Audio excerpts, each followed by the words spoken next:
Greetings, comrades. I'm here with another wrap-up and recommendations for reading for this week, and I've got two books that I want to talk about today. The first one is called the Rabbit-Back Literature Society, and I usually try and at least give a shot at the author's name, but this person is Finnish, and it's a translated copy, and I'm not even going there because it would really be horrible, okay? First thing off is the cover. It's just a gorgeous cover. It's matte in the background, and you can see the darker parts here are actually kind of a bluish, almost teal metallic with a white like snow. I don't know if you can see. It's just, there you go. You can see a little bit how it shimmers. So all the dark parts, rabbit, the drop shadow here, the sky, the books, everything are in that, and it's just gorgeous. It continues around on the back with some snow, more drops of snow on the cover, and then down at the bottom. Now, the best thing about this book is the cover, I'm sorry to say. When I first read about this book, it sounded really interesting, and here's why. I want to read you a little bit. It talks about this woman who... there's this society. It's called the Rabbit-Back Literature Society, okay? And it's a bunch of writers who live in a town called Rabbit-Back in Finland.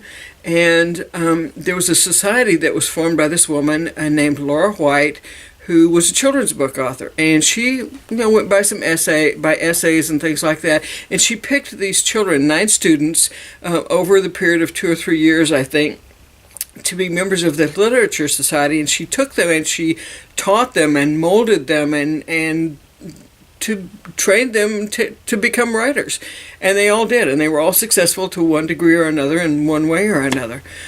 So there's this one woman now who comes to the town, who's been away. She grew up there, I guess. She's been away, but she comes back to the town, and she kind of tries to find out the truth about this. And it turns out that here's some questions that it asks. She wants to find out, things like, what is the game? Why are words inside books rearranging themselves? And what explains the strange disappearance of an author in a whirlwind of snow?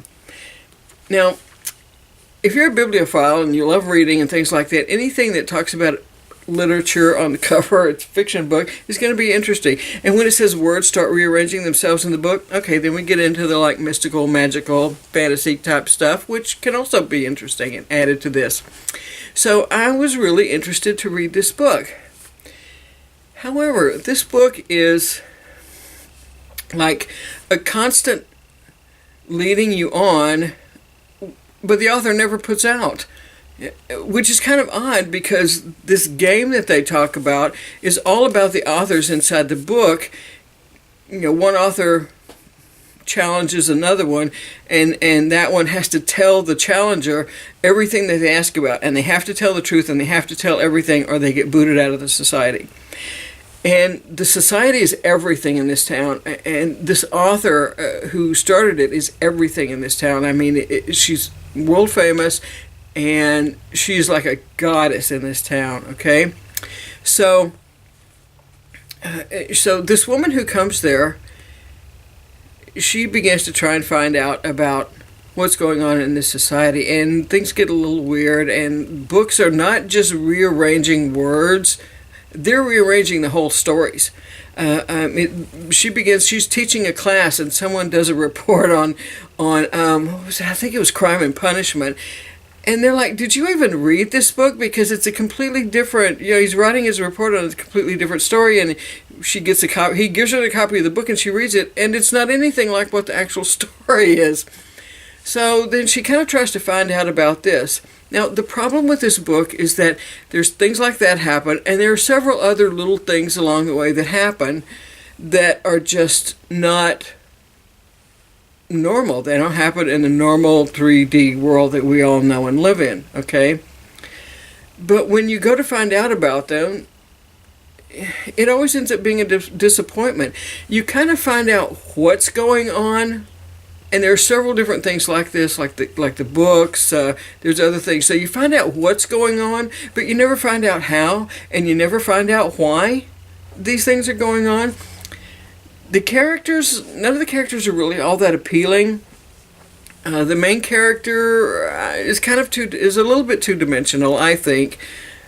And, like, this is something really weird that's happening. When this person, the author, disappears in a snowstorm, that's a really weird occurrence. And they just kind of, like, go on from there. Books that have the stories that change inside them, oh, well, it's like a plague, and one book can infect another book. And then, so they just kind of go on from there. It's like, hello, excuse me. You know, doesn't this weird you out? Come on, why would you not, like, do everything you can to get to the bottom of this? But she just seems more intent on getting some scandal on people than anything else. So, I don't know. At the end of the book, none of this stuff was explained.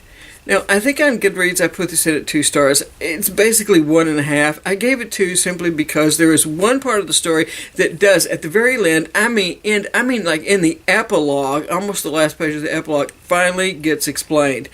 And it was a really interesting part of the story.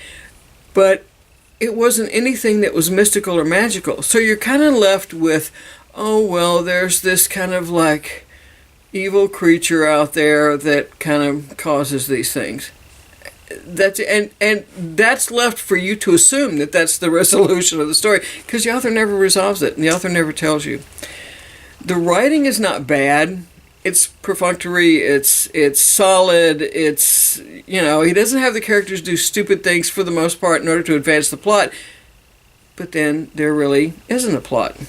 So I cannot recommend that book. Like I said, the best thing about it is the cover, which is great, but I would just as soon have had the time back. I mean, I kept reading. Usually if it's a 2-star book, I will put it down. But I kept reading thinking, surely something will be resolved. We'll get to find out what's at the bottom of all this. You never do. The next book I want to talk about is called The Manual of Detection. It's by Jedediah Berry, Berry. And another one with a great cover on it. It's kind of dark, guy floating in the air on his bicycle. This is a surreal novel more than like urban fantasy or anything like that. I think it would definitely qualify as surreal. It's about a man who, so I guess he's probably in his 30s. He works for the agency, okay? This is like this gigantic detective agency that's in this unnamed city. And he's a clerk. Well, one day he finds out that he's been promoted to detective. Well, this just doesn't happen. If you're a clerk, you're a clerk. And you don't get to become a detective. And he thinks it's been an error, and he tries to get them to correct it, and nobody will, they say, no, go, this is it, So then he tries to do that. He finds a body. He finds out that the detective that was kind of his detective, the one he never met. You don't meet them. Clerks don't meet their detectives. But he would get all the detectives' reports and things like that and type them up and write them up and put them in their, files and cross files and all of that kind of stuff.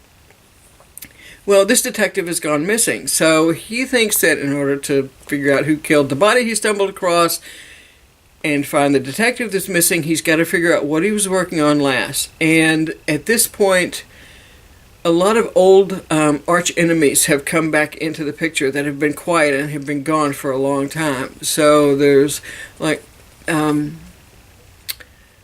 lot of older cases that were done by this one particular kind of arch villain. He has to kind of go back and revisit them in certain ways in order to try and find out what was going on, try and find the detective that's missing, and solve all of this. Now, this book takes place in about 3 days, maybe, something like that. It's not over a very long period of time. It's raining the whole time. It's got some really weird characters in it, but kind of fascinating and interesting characters, I thought. Some of them are only in there for a really brief time, but I kind of felt like I knew them more than I did, like, the characters in the other book after having read the whole book with them in it. One odd thing about this book is that this book probably has more different scenes in it than any book I've ever read, and certainly one that's this size. It's not very big. It's probably a little over 200 pages, right? 272, 273, something like that. It's like I'm telling you, every 2 or 3 pages, it's a different scene. It was amazing. It's kind Maybe that's why it took me such a long time to read it, because it did. It took me a while. I think I actually started this in December, but I finished it up earlier this month, and so I've been waiting. I decided to wait until that one was the other one was finished, because I thought they might kind of go together for a good wrap-up. But if you like surreal novels, I actually really liked this novel. I haven't read too many surreal type novels, but it's one of the things, I guess, I think I was thinking this morning that I would put that on my diversity list, is to read more novels that are surreal, because I haven't read very many, but everyone I have read I've liked. I've enjoyed. I thought they were fun. So someone mentioned that this might be some kind of comment on detective novels or something like that. I don't know. I don't know anything about the author. I don't know if that's what they intended or not. But it was very different from any straightforward detective or murder mystery type story that you're going to read. It pretty much trots along. It doesn't, it keeps things interesting, because everything is changing and there's constantly new things that are coming into play. And it's very inventive in that way, and very original, I thought. So, Jedediah Barry, The Manual of Detection, I really liked it a lot. I do recommend this. I think I'm giving this 3.5 or 4 stars on Goodreads. I think I probably put it at 4 stars on Goodreads. I might have put it at 3, but if I did, I'm going to bump it up, because I really did enjoy it. So, those are my 2 recommendations. One to read and one to not read. For today, that's my wrap-up for this week.